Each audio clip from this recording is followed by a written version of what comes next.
Participatory rural development foundation के तत्वाधान में डॉक्टर रामचेत चौधरी के अध्यक्ष PRDF की अध्यक्षता में गोरखपुर जर्नलिस्ट प्रेस क्लब पर प्रेस वार्ता कर काला नमक चावल की गुणवत्ता के बारे में जानकारी दी गई।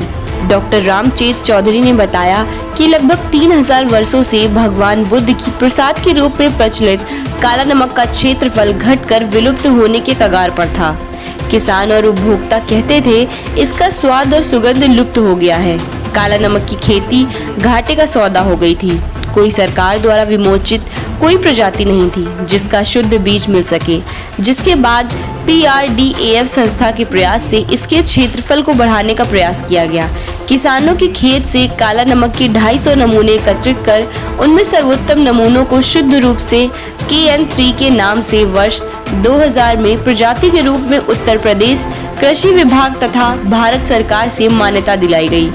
वहीं PRDS संस्था उत्तरोत्तर सुधार कर 2016 में बौना काला नमक 101, 2017 में बौना काला नमक 102, 2019 में सर्वोत्तम काला नमक किरण की उत्तर प्रदेश सरकार तथा भारत सरकार से मान्यता दिलाई।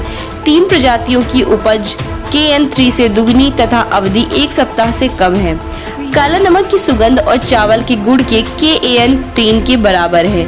सभी प्रजातियों का प्रजनन आधार एवं प्रमाणित बीज PRDF संस्था सभी को उपलब्ध कराती है कि PRDF संस्था ने 2008 में PPV एंड FRA कराकर काला नमक को कानूनी प्रक्रिया से सुरक्षित करवाया। भौगोलिक स्थान कराकर इसकी मान्यता 11 जिले जिसमें गोरखपुर मंडल, बस्ती मंडल, देवी पटान मंडल के 2030 की करा ली गई है।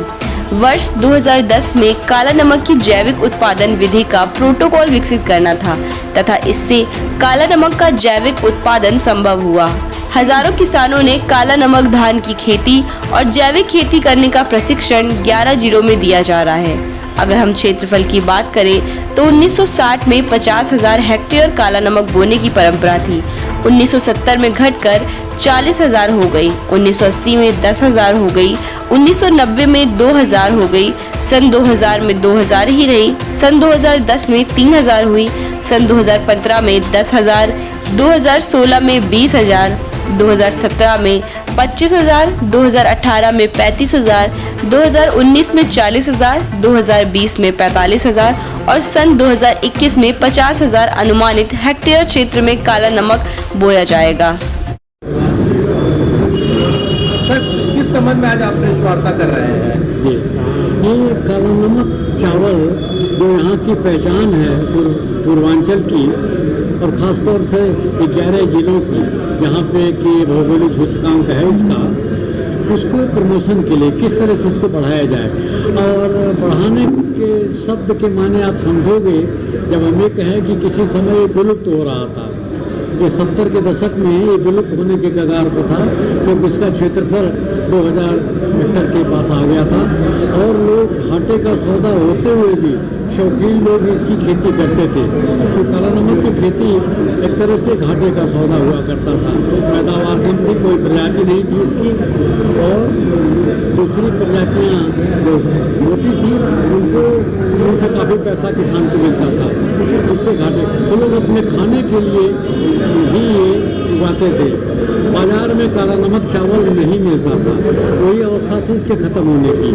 और अब हम लोग अपने प्रयासों से इसको 50,000 हेक्टेयर पर ले आए हैं। तो ये उसका श्रेय जाता है हमारी 4 प्रजातियों को, 4 प्रजातियों को श्रेय जाता है KN3, बौना काला नमक 101, बौना काला नमक 102 और सबसे नवीनतम प्रजाति है काला नमक किरण। तो अब इनकी पैदावार दुगनी है और जो खासतौर से जो बात की आई हुई प्रजातियाँ हैं इनकी गुणवत्ता, जो चावल की गुणवत्ता है वो बराबर है KN3 के बराबर है, जो देसी काला नमक या किसान के पास जो रहती है उन प्रजातियों के बराबर। और किसान की आमदनी दुगनी हो रही है, खाने वाले की बाँछें खिल रही हैं।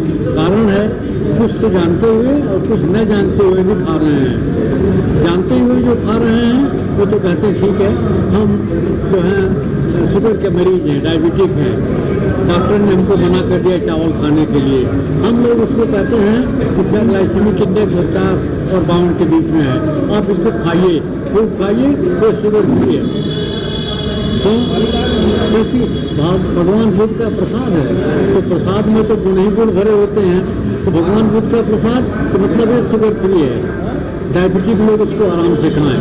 2 गुना प्रोटीन, 11% प्रोटीन, 3 गुना लोहा, 4 गुना जस्ता, महक तो है ही है। बासमती का बड़ा नाम है, लेकिन काला नमक का सुगंध बासमती से भी कहीं ज़्यादा है, कहीं ज़्यादा है। अगर आप बासमती का भात खाए होंगे तो देखिए कोई महक नहीं आती। बिरयानी और जो पुलाव बनाते हैं कोई महक नहीं आती है। तो इस नाते काला नमक उस मामले में गुणवत्ता में कहीं उत्तम है, सर्वोत्तम हम कहेंगे इसे चावल है। और अभी हमको मिला है कि इसमें विटामिन ए भी है। शायद दुनिया का पहला चावल है जिसके अंदर विटामिन ए पाया गया है। हम भी 40 देशों में विटामिन ए का चावल के ऊपर काम कर रहे हैं। विटामिन ए हमको तो किसी चावल में नहीं मिला, काला नमक मिला है।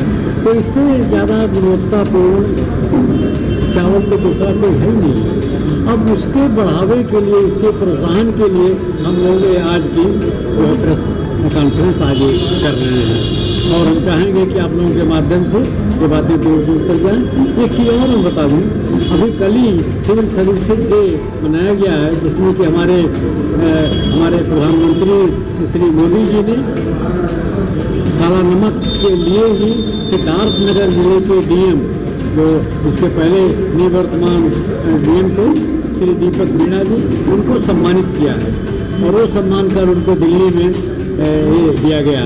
तो हम सारे जो काला नमक से जुड़े हैं सभी लोग जो है वो सम्मानित महसूस करते हैं कि कम से कम हम लोगों की मेहनत इतना सफल आई कि हम लोग 4 वैरायटी दिए।